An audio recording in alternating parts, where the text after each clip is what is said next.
बुद्धं शरणं गच्छामि, धम्मं शरणं गच्छामि, संघं शरणं गच्छामि. Cosmic event of Mahaparinirvana, but at the same time he is leaving behind the legacy in terms of relics. The term relic derives from a Latin term meaning remain. जिन्होंने बुद्ध को रूबरू नहीं देखा था, उन सब के लिए बुद्ध के अवशेष बुद्ध से कम नहीं थे. Buddha came at a time when India was facing lot of challenges.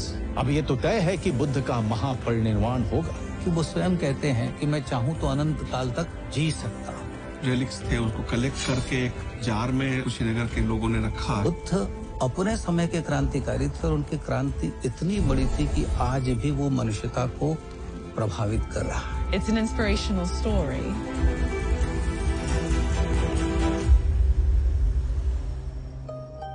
Bharat अवतारों की धरती रही है.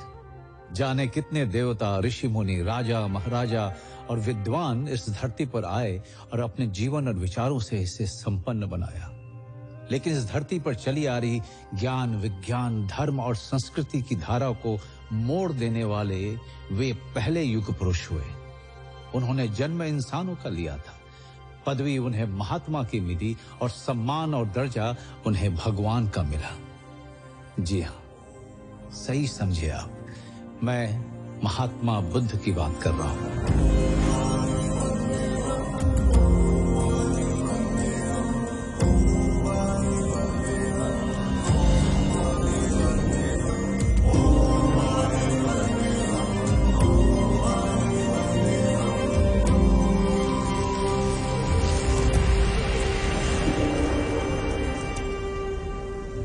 नमस्कार, मैं हूं मनोज वाजपेयी और आज मैं आपको सुनाने जा रहा हूं उस व्यक्ति की कहानी जिसका जन्म तो भारतवर्ष में हुआ, लेकिन उन्होंने भारत ही नहीं, दुनिया के इतिहास, भूगोल, दर्शन, आचार, विचार को पहले जैसा नहीं रहने दिया.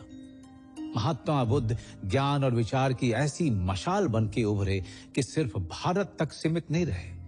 उनके विचार पहले लोगों के लिए जीने का तरीका बना, फिर मत और फिर वो धर्म बनकर दुनिया भर में फैल गया.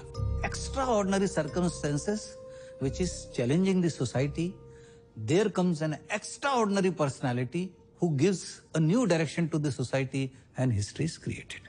Buddha came at a time when India was facing lot of challenges. मैत्री का कंसेप्ट है, जब मुद्दता का जो कंसेप्ट है, देन माइंडफुलनेस है, विपස්සना है ना, ये पूरी दुनिया में इसलिए ये इतना आगे बढ़ी क्योंकि they are so simple yet so logical, yet so meaningful, yet so effective. राजमहल की संपूर्ण सुख सुविधा के बीच जब जीवन का ये कष्टकर स्वरूप राजकुमार सिद्धार्थ के सामने नहीं आया था, तब भी उनमें एक तत्व सर्वाधिक था, जिज्ञासा का. जिज्ञासा सवाल में बदलती है, सवाल तर्क में परिणत होता है, तर्क अपनी कसौटी पर विश्वास को छानता है और उसमें अंधविश्वास को अलग कर देता है. ठीक यहीं पर बालक सिद्धार्थ के बुद्ध बनने का बीज पड़ चुका था. एक आगामी क्रांति की मौन शुरुआत हो चुकी थी. बुद्ध अपने समय के क्रांतिकारी थे और उनकी क्रांति इतनी बड़ी थी कि आज भी वो मनुष्यता को प्रभावित कर रहा है. बुद्धिस्ट फिलॉसफी इतनी लॉजिकल है और इतनी सटीक है, इतनी deep as well as intensive है, जो यूरोप की पोस्ट मॉडर्निज्म है, मॉडर्निज्म है, इनके साथ अगर उसको मैं कंपेयर करूं तो मुझे नहीं लगता कि वो कहीं टिकती हैं. बुद्ध अपने घर से निकलने के बाद ज्ञान के लिए बहुत भटके, मगर उन्हें ज्ञान मिला भी तो कहां? न काशी में, न प्रयाग में, न राजधानी में, न जंगल में. उस गया में जो जिंदगी नहीं, मृत्यु के संस्कार पिंडदान के शहर के रूप में मशहूर था. तो इस गया में एक पीपल के पेड़ के नीचे बुद्ध निर्वाण या ज्ञान पाते हैं. इसी कारण वो स्थान बोध गया कहलाता है. वहां से वो काशी के पास सारनाथ पहुंचे और जहां उन्होंने अपनी पहली शिक्षा दी और धम्म की स्थापना करी. जीवन चला जाता है, उसके निशान शेष रह जाते हैं. बुद्ध के जाने के बाद जो व्यापक रिक्तता या खालीपन पैदा हुआ, उनके फॉलोअरों ने उसे उनके रेलिक्स यानी अवशेषों से भरा.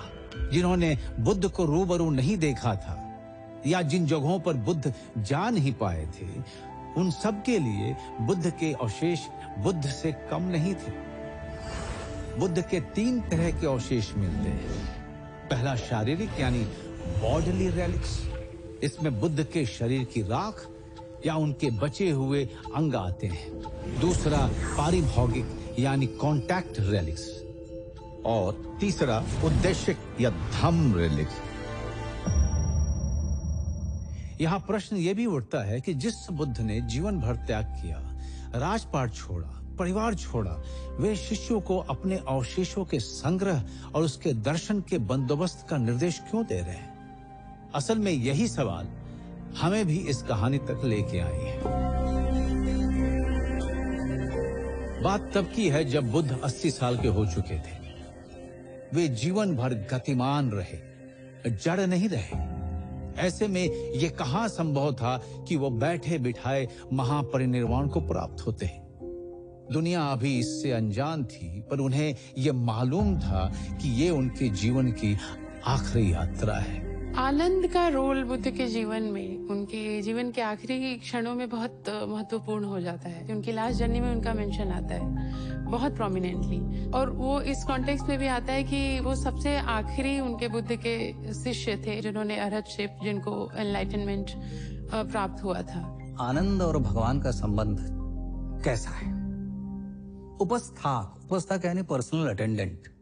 तो एक दिन भगवान ने कहा कि अब मेरी आयु हो गई है, मैं 60 वर्ष का हो रहा हूं, अब मुझे कोई उपस्थाक दिया जाना चाहिए जो निरंतर मेरे साथ रहे।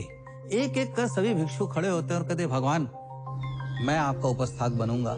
सिर्फ एक व्यक्ति खड़ा नहीं होता है जिसका नाम है आनंद। आनंद बैठे हुए हैं, भगवान के चचेरे भाई बैठे हुए हैं, वो खड़े नहीं होते। तो सबने आनंद की ओर देखा तो आनंद खड़े हुए कि मैं भगवान का उपस्थाक बन सकता हूं, लेकिन मेरी कुछ शर्तें हैं। एक शर्त कि भगवान कोई यदि आमंत्रण मेरे पास आए और मैं उस आमंत्रण को स्वीकार करूं तो उस आमंत्रण को आप स्वीकार करेंगे, वरना मेरी कौन सुनेगा।